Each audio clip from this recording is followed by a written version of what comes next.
Arles to około 50-tysięczne miasto w Prowansji z bogatą historią liczącą 2,5 tysiąca lat i bardzo ciekawymi zabytkami. Mówiąc o Arles, nie sposób nie wspomnieć o tym, że od lutego 1888 do maja 1889 roku żył tutaj i tworzył swoje najsłynniejsze arcydzieła Vincent van Gogh. Prowansalskie słońce wzbudziło jego fascynację grą światła i jaskrawymi kolorami z żółtym na czele. Tutaj powstały słynne słoneczniki i około 200 innych obrazów, nie licząc rysunków. Wszyscy znamy dramatyczną, zmitologizowaną historię, która miała miejsce w Arles 23 grudnia 1888 roku, kiedy to Van Gogh brzytwą obciął sobie lewe ucho i zaniósł je zawinięte w papier młodej kobiecie w pobliskim domu publicznym. Najnowsze badania wskazują, że była sprzątaczką i pokojówką, a nie prostytutką, jak wcześniej sądzono. Słynne autoportrety pokazują zabandażowane prawe ucho, ale wynika to z faktu, że artysta malował swoje odbicie w lustrze.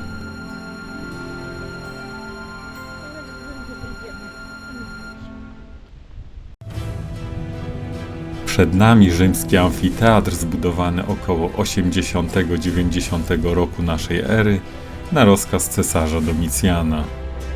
Arena jest inspirowana niewiele wcześniej ukończonym Koloseum w Rzymie.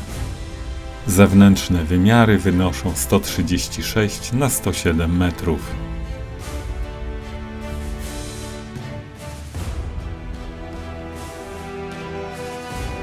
Zawiera centralną eliptyczną scenę i system ewakuacyjny z licznymi korytarzami wejściowymi.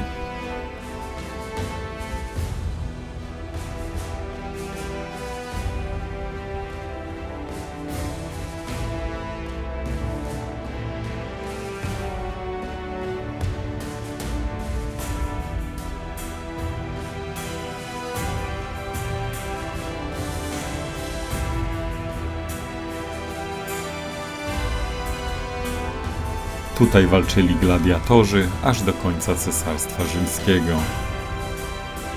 Później obiekt ten był w użytkowaniu aż do około 550 roku. Attyka wieńcząca budowlę zanikła w mrokach dziejów. Amfiteatr wznosi się na 2 poziomach i składa się z 60 przęseł. W średniowieczu amfiteatr był zamieszkany przez biedotę. Funkcja mieszkalna ostatecznie zakończyła się w 1825 roku ze względu na przywrócenie arenie jej pierwotnego charakteru. W 1840 roku nadano jej status zabytku.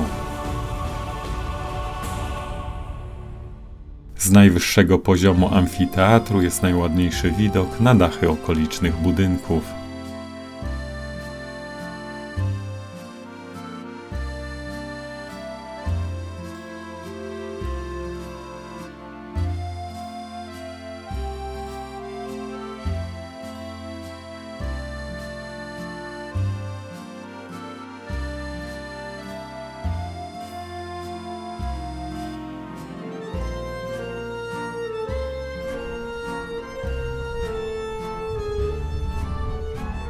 Kilkadziesiąt metrów dalej znajduje się rzymski teatr antyczny. Teatr został zbudowany pod koniec I wieku przed naszą erą, za panowania cesarza Augusta, tuż po założeniu rzymskiej kolonii. Widzowie siedzieli zgodnie ze swoją klasą społeczną, zwykli ludzie na górze, rycerze i notable na niższych poziomach, bliżej sceny.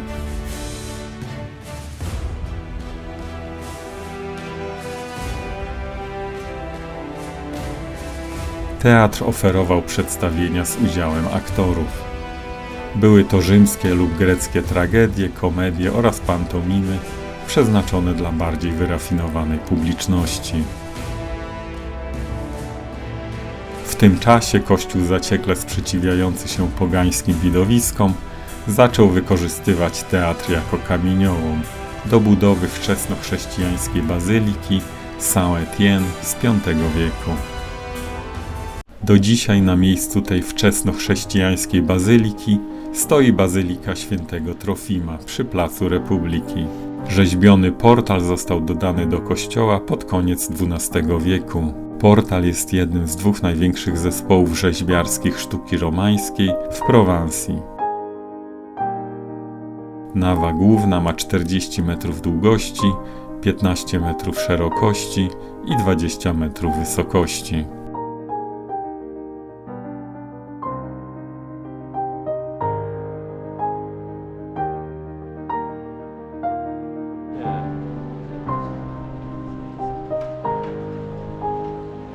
Na środku Placu Republiki postawiono obelisk. Obelisk nie jest egipski. Rzeźby z brązu dodano w XIX wieku. Jego wysokość łącznie z podstawą wynosi około 20 metrów. Jest całkowicie pozbawiony inskrypcji.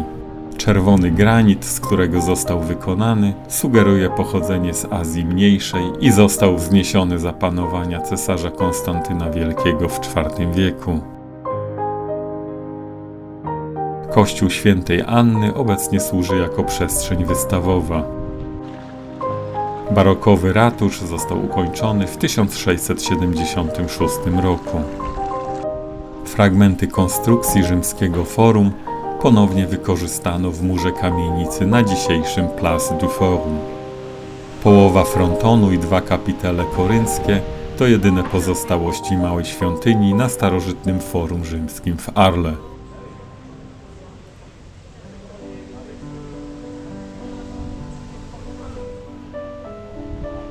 Obok znajduje się Café Van Gogh, którą artysta namalował w nocnej scenerii. Taras kawiarni na placu Forum nocą to obraz olejny z września 1888 roku, na którym zrezygnował z konwencjonalnego przedstawienia nocy w czerni i w bladym świetle, na rzecz wyrazistych kolorów żółtego i pomarańczowego. Na obrazie widać rzeczywisty układ gwiazd, który wystąpił w czasie powstawania dzieła. Zabrakło jednak rzymskich kolumn.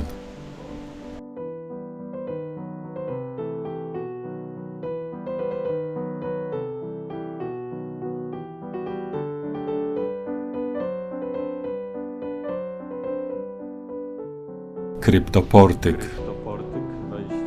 Forum w Arles było pierwszym dużym osiągnięciem miejskim powstałym około 30-20 roku przed naszą erą w rzymskiej kolonii założonej w 46 roku przed naszą erą. Oryginalność forum tkwiła w jego fundamentach. Było zbudowane na niezwykłych kryptoportykach. Te podziemne galerie spełniały potrzebę konstrukcyjną. Zostały zaprojektowane tak, aby zniwelować nachylenie wzgórza. Dzięki temu esplanada forum spoczywała na równym podłożu. Jest prawdopodobne, że w starożytności funkcjonował tutaj spichlerz. Na obrzeżach centrum miasta zachowały się mury miejskie, które powstały w czasach rzymskich, ale były przebudowywane aż do średniowiecza. Do dzisiaj zachowały się fragmenty murów wzniesione przez Rzymian z dobrze zachowaną basztą Morgue z I wieku przed naszą erą. Porte de la Cavalerie, brama kawalerii, została zbudowana w XIII wieku i jest częścią średniowiecznych murów Arles. Jej dwie okrągłe boczne wieże zostały częściowo uszkodzone podczas rewolucji francuskiej.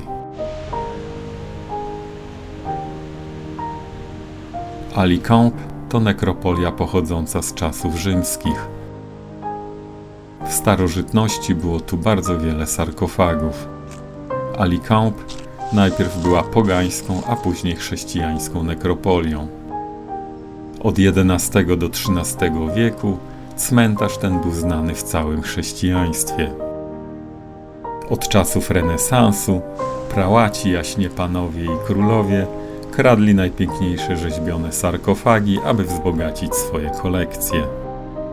Statek załadowany w ten sposób zatonął w Rodanie pod koniec XVI wieku. Vincent van Gogh namalował cykl 4 obrazów przedstawiających tę nekropolię. Na końcu alei stoi kościół świętego Honorata.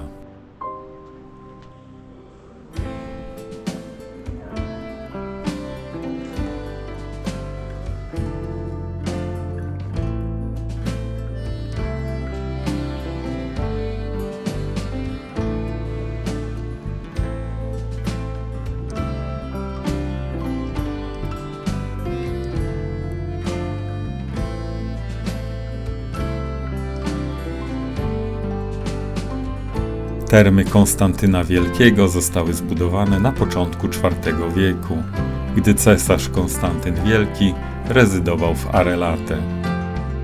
Można tu zobaczyć pozostałości 3 basenów, pozostałości suchej łaźni parowej i łaźni termalnej. Tutaj widać przekrój przez hypokaustum, czyli system ogrzewania podłogowego stosowanego w czasach rzymskich.